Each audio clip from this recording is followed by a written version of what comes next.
Assalamualaikum warahmatullahi wabarakatuh. Untuk saat ini kita sedang melakukan praktikum jaringan komputer untuk sebentar. Ini ya untuk OSPF backbone ini. Untuk ini kita memiliki beberapa lab, yaitu pertama backbone area 0, lalu non backbone area, lalu virtualing, lalu option redistribute, lalu OSPF redundancy untuk yang terakhirnya. Jadinya ini ada 5 lab. Untuk yang pertama ini kita buat topologi seperti ini, tapi kita kombinasikan jadi 4 router. Jadinya yang seperti router 2 ini ada 2, jadi router 1, router 2, router 3, dan di sini nanti router 4. Oke, untuk areanya ini sama. Lalu sekarang masuk ke Winbox aja sebentar.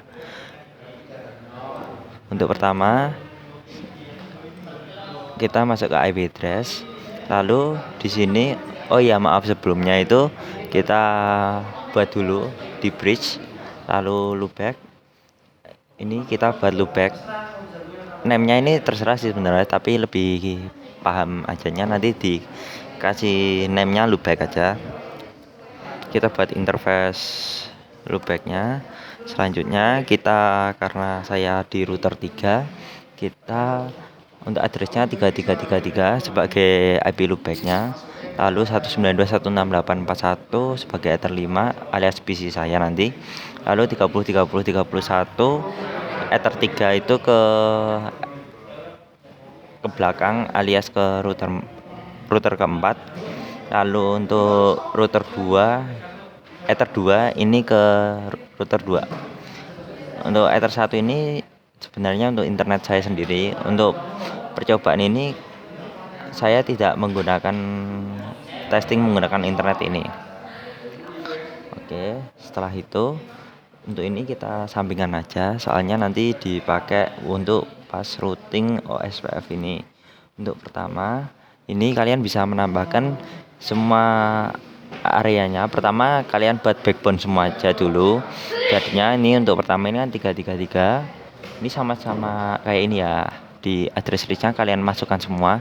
Untuk yang pakai /24 pakai slash apapun itu, nanti paling belakang sendiri diberikan titik 0 ya. Soalnya ini sebagai jaringan ya, ini sebagai kayak jalurnya aja.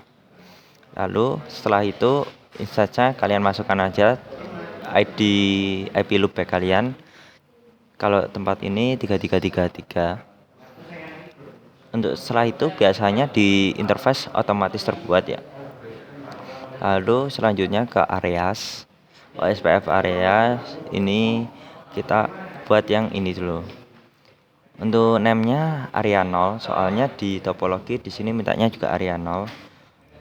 Lalu untuk area ID-nya ini saya buat 5555. Itu kita apply oke.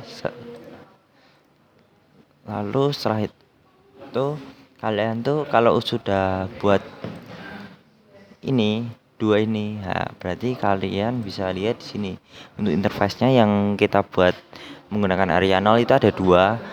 Berarti interface-nya itu 2, untuk naik board-nya 2, berarti otomatis dua-duanya ini sudah nyala. Alias untuk sambungan ke sini situ sudah, router sebelah sini itu sudah menyalakannya, sini juga nyalakannya. Jadi otomatis seharusnya ini clear. Lalu selanjutnya kita tes ping aja. Untuk ping kita di 20, pertama kita 10.10.10.1. Ini router 1. Oke, sudah bisa. Lalu 20.20.21 ini untuk router 2. Sudah bisa. Lalu terakhir tuh di 30.30.32. Oke, sudah bisa. Berarti untuk router 1, router 2 dan router 4 yang sudah terhubung ke router 3 saya. Ya, untuk ini di lab selanjutnya itu di ini ya, non backbone area. Nah, saat di non backbone area ini karena saya menggunakan sampai R4 alias sampai titik sini, saya sedikit melakukan perubahan topologi. Untuk area 1 ini cuma R1 sama PC-nya, lalu R1 R2 ini masih sama di area 0, terus R2 R3 ini dia juga di area 2, lalu nanti R3 dan R4 ada tambahan lagi area 3.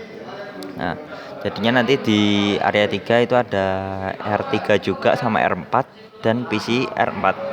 Nah, untuk itu kita langsung saja ke settingan Winbox-nya. Nah, untuk ini kita pertama untuk melakukan penambahan areanya.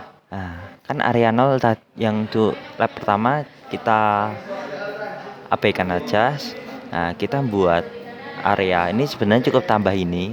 Nah, lalu kita namai areanya. Lalu untuk area ID ini langsung saja di sini aja. Nah, ini untuk ini area 2. Lalu area ID-nya 7777. Lalu play OK sebenarnya area 3 ini jadi 8888 area ID-nya, play OK. Oke, setelah itu kita melakukan perubahan di network. Untuk 20.20.20.0 ini adalah jalur router 2 ke router 3. Jadinya aku masukkan di area 2 seperti topologi ya. Router 2 ke router 3 di area 2. Ya, masukin situ. Terus lalu di sini 30.30.30.0 ini jalur dari router 3 ke router 4. Jadinya dibuat di area 3. Lalu untuk PC saya buat di area 2 sebagai area saya. Nah, jadi cukup itu saja sih sebenarnya. Tapi untuk ini kan fungsinya untuk kita diklik di areas, kita bisa mengetahui jika sambungan kita dengan router, maka kita memiliki Nightboards-nya itu satu berarti aktif semua. Dan ini 2, soalnya ini satu di router, satu di PC saya. Jadinya kita bisa melihat interface-nya aktif dan interface yang tersedianya juga 2, berarti hidup semua ya. 2 sama 2 kan hidup semua. Untuk Nightboards ini hanya router saja nanti yang mendetek router saja.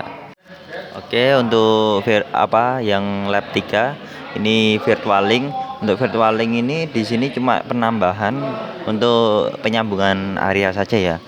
Dikarenakan di sini area R3 dan R4 itu satu area, ya udah yang ada berbeda area itu berarti dari R3 ke R2.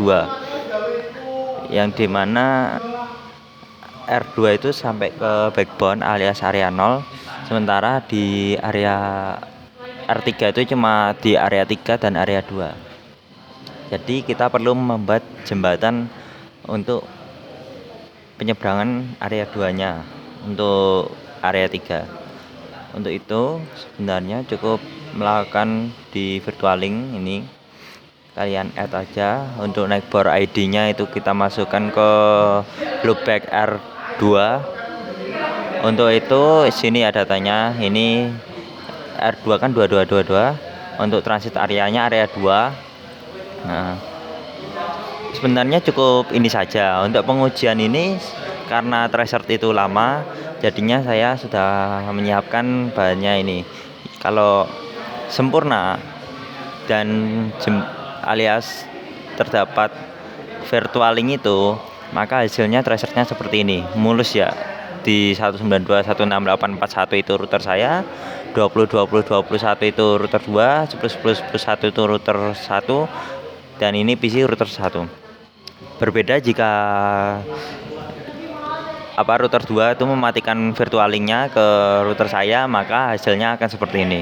Untuk ini saya bisa sampai ke router saya. Lalu di sini 10.331.08254 itu adalah IP public alias kita keluar ke internet. Jadinya karena tidak bisa ke 20.20.21, akhirnya dia mencoba lewat internet.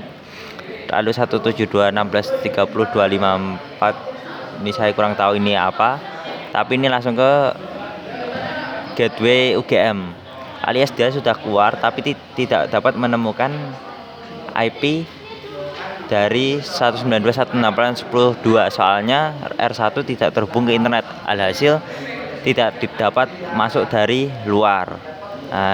Akhirnya timeout ini. Jika ini saya teruskan, ini akan RTO sampai hopsnya ini habis.